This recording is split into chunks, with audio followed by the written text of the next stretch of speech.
How to shorten a window film pattern. Some people have said that sometimes a pattern goes too low below the bottom seal when you're two staging or top loading, and then even other times the front of the window goes a little bit too far in and it's a little bit much to deal with. So I'm going to show you how to shorten up that front edge or shorten up that bottom edge just a little bit. Let's get started. All right, we're going to start with this 2024 Silverado. We're going to first to do our bottom edge, we're going to grab the window. I like to turn it horizontal, and you can kind of use that crosshair across the bottom to try to get that bottom edge fairly horizontal. So to shorten this bottom edge, first you want to start off with a measurement. It's good to kind of look at the measurement from the glass down. You can put a tape measure at the top edge of the glass, pull it back some, roll the window up, and measure down to see how far you want to go, to see how much you want to cut off.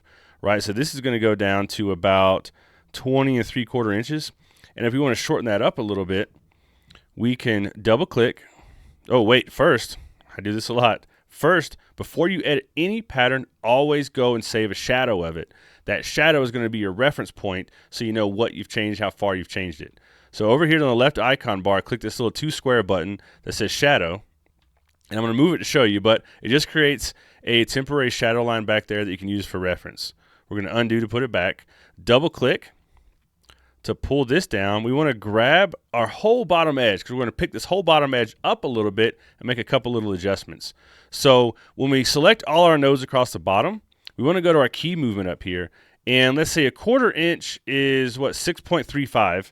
And I think it's going to round it up to 6.4.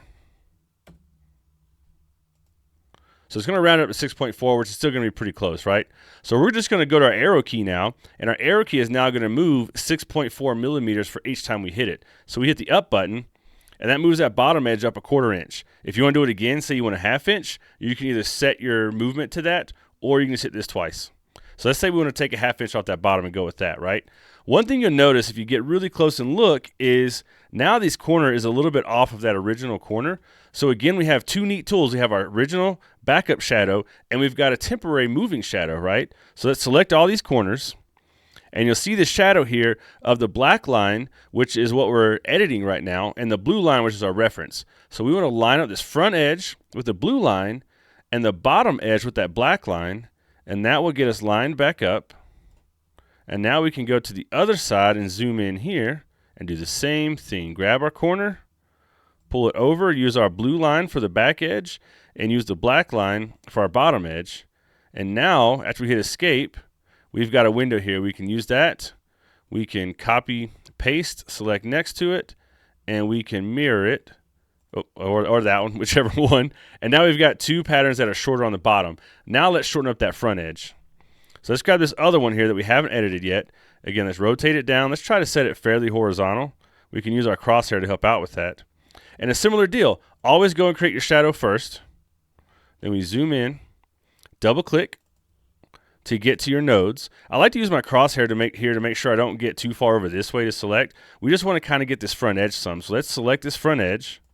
Again, we've got it set right now to move 1/4 inch. So let's just take 1/4 inch off this side instead of a 1/2 inch. We're going to hit our left arrow button once to move that edge, right?